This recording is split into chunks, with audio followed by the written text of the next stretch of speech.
This is Dr. Ron's Words of Wisdom, words on leadership, goal setting, productivity, and a whole lot more. I trust that you will consider this your vitamin or supplement for your mind and heart. And wherever you receive podcasts, would you please subscribe to Dr. Ron's Words of Wisdom and pass the word on to your friends and family? And if you could leave a rating, and it would even be a good thing if you could help us by leaving a brief written review. I have no language to tell you how important that really is. So thanks for joining us today. Today I want to talk about a subject that you don't hear much in the field of leadership, and that is on the subject of silence and solitude. I was just at a retreat with Dr. David Busick, who was our speaker, and it was in the little town of Shipshewana, Indiana, which is in the Amish country in the northeastern part of the state of Indiana. And you talk about a place that can be silent and solitude, go to an Amish community. Dr. Busick's been a friend. He was my pastor years ago and a colleague and just a great brother. And he brought a powerful message on the subject of silence and solitude and the need for that amongst the leaders. We live in a world in which we are addicted to hurry and to noise, and we're always going and always moving and always going in the right, what we believe is the right direction. Now, there is no one in the world any more guilty of this than I am. Whereas, as I've gotten older, I do enjoy solitude and quiet and rest and reflection, perhaps more than I did when I was a younger person. But it's still not my natural default. I have to have morning routines and evening routines that will purposely build this into my life. But he brought a great message on this subject, and I'm just going to kind of give you the highlights and then some of my thoughts as well, because I can hear some of you saying, I am so busy, I have no more time to add one more thing to my plate. I don't think that silence and solitude is adding one more thing to your plate. In fact, I think it will help you take some unnecessary things off of your plate. But I have about 8 or 9 items that I want to share with you that I got from the message, as well as my own reflection on the subject of silence and solitude. One of the first things that I come to understand when I begin to practice taking time out to be silent and quiet and reflective and to get by myself in solitude is it helps you to orient yourself that the world will go on without me. Now, that's hard for those of us in leadership to believe and understand, that the organization and the world can go on quite fine without us. But the truth is, they do and they will. And if we all live long enough, we'll leave this world. But sometimes people, when they make demands on us, give us the impression that this will fall through. The whole organization will come apart at the seams if we don't go there, if we don't attend that meeting, and we don't go to that speaking event, if we don't get this project in under budget and on time, the entire free world will collapse. I think solitude and silence is a great place for us to get ourselves reoriented into reality. And one of the first steps in reorienting yourself is to know that you're not God. You are not indispensable, and that you can take a few moments out, and your family, your business, your workplace will go on. They'll be able to make it without you. So I think the very first thing is it helps to orient me to what's really valuable, and that is the world will go on quite nicely without me. The second step is more of a personal one, and that is spending time in silence and solitude helps me to renew myself and to become refreshed. No machine and no person has been created to run at full speed, full bore, 100% of the time. Rest and recovery are a natural part of life. I have said to you before that the need for sleep is not a design flaw by our Creator. He created us so that we would have this time to renew our bodies, to renew our minds, to renew our spirits, to get refreshed, and basically to recover from the day that we've just had. Slowing myself down intentionally, spending some moments in silence and solitude and reflection, it just helps me to get my strength renewed and to be refreshed in order to meet the challenges of a new day. The third benefit that comes from silence and solitude is it helps to break my addiction to hurry and speed. I think most of us in leadership are speed freaks. Maybe I'm only speaking for myself, but I'm hurrying there and I'm always looking at my watch and I'm always wanting to get to the next event. And when you slow down and you spend some time in silence and reflection and in solitude, that seems to be the antidote. That seems to be what is needed to break my addiction to hurry and speed. We all are busy, but we don't all have to be hurried. You can be busy and still go at a reasonable pace, but we hurry from one thing to another and we just are racing to this and racing to that. But spending time in solace and silence, solitude, reflection, it just is a wonderful medicine to help break my addiction because it forces me to do something that seems to be against the nature for most of us, and that is the need to slow down, to think, to meditate, to pray, to reflect, to get clear-minded. So that's what silence and solitude can do. Number 4, I've already alluded to it, but practicing silence and solitude clears my mind. Our minds are so full that it's hard to really have the quality time to think.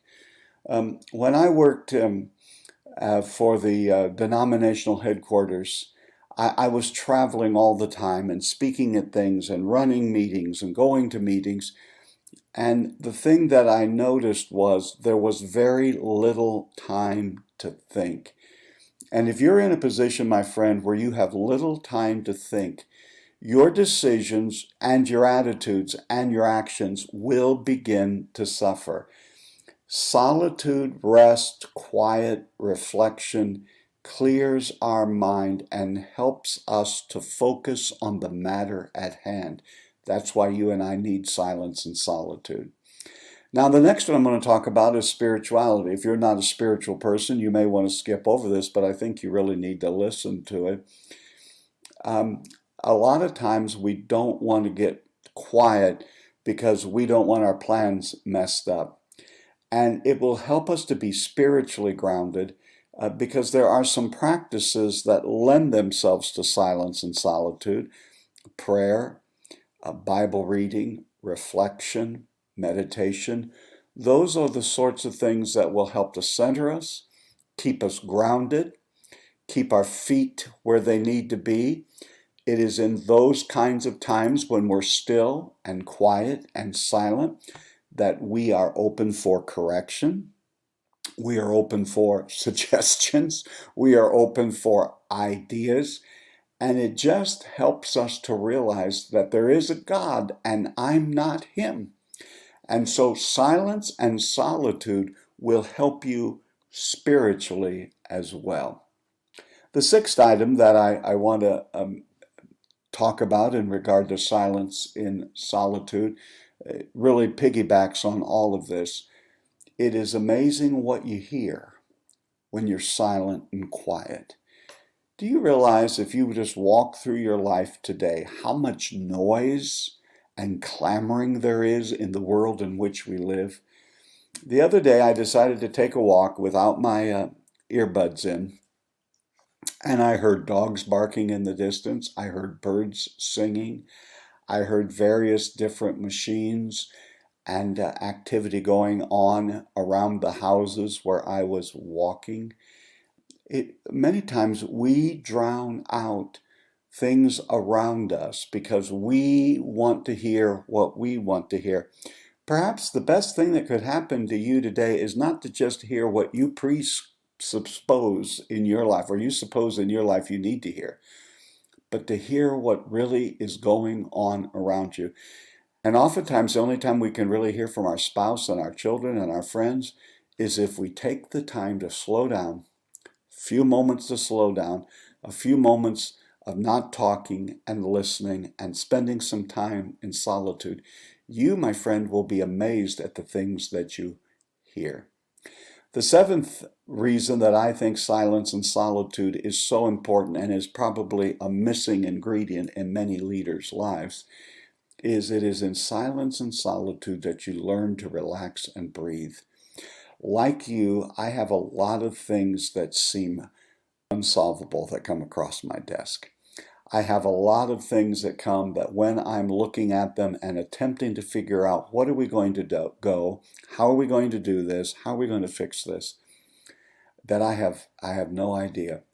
And the pressure begins to mount and you begin to feel that stress.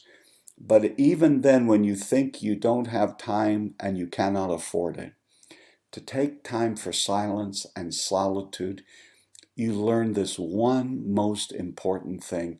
You learn to relax and breathe. I find that it's a wonderful time for reflection because as I'm going through this difficulty today that seems so horrible, so unfixable, so unfair, and so unsolvable, if I begin to reflect and think back over my life, I face similar things or other things that I thought were so difficult they would never get solved. And sure enough, here I am. I lived through it. They got solved. We moved on. Life went on. And so one of the best things you can do oftentimes when you're facing a crisis or a really major decision is relax, breathe, spend some time in silent reflection, prayer, meditation, whatever. Just learn to relax and breathe. You'll be amazed at how much better your decisions will be when your mind and heart are clear. And that leads us to the eighth and the final reason that I think silence and solitude is so significant in the life of a leader. It allows me to check three important things in my life that go into making me the person that I am. It allows me, when I'm practicing silence and solitude, to check my attitude. Do you ever notice that the busier you are, the more stressed you are, the more things that you have to attend to, the more sour your attitude can become?